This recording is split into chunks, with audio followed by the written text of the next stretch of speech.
আনন্দ ভালোবাসার একটি জাল, যা দ্বারা আপনি আত্মার বন্ধন গড়তে পারেন। তুমি যখন কারো সঙ্গে দেখা করো, তখন হাসি মুখ নিয়েই তার সামনে যাও, কেননা হাস্যোজ্জ্বল মুখ হলো ভালোবাসার শুরু। ছোট বিষয়ে বিশ্বস্ত হও, কারণ এর উপরেই তোমার শক্তি নির্ভর করে। নিখুঁত ভালোবাসা পরিমাপ করা যায় না, এটি শুধু দেয়া যায়। ভালোবাসার কথাগুলো হয়তো খুব সংক্ষিপ্ত ও সহজ হতে পারে, কিন্তু এর প্রতিধ্বনি কখনো শেষ হয় না। ভালো কাজগুলো পরস্পর সংযুক্ত, যা প্রেমের শৃঙ্খলা গঠন করে। যদি তুমি মানুষকে বিচার করতে যাও, তাহলে ভালোবাসার সময় পাবে না। সর্বশ্রেষ্ঠ রোগগুলির মধ্যে অন্যতম হলো কেউ কারো নয়। হৃদয়কে স্পর্শ করতে চায় নীরবতা।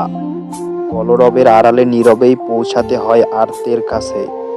অস্ত্র দিয়ে কখনোই শান্তিকে ঘরে আনা সম্ভব নয়, সম্ভব ভালোবাসা ও সহানুভূতির হাত ধরে।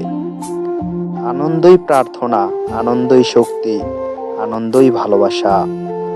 আমি ঈশ্বরের হাতের একটি ছোট পেন্সিল, যা দ্বারা ঈশ্বর পৃথিবীতে ভালোবাসার চিঠি লিখেছেন।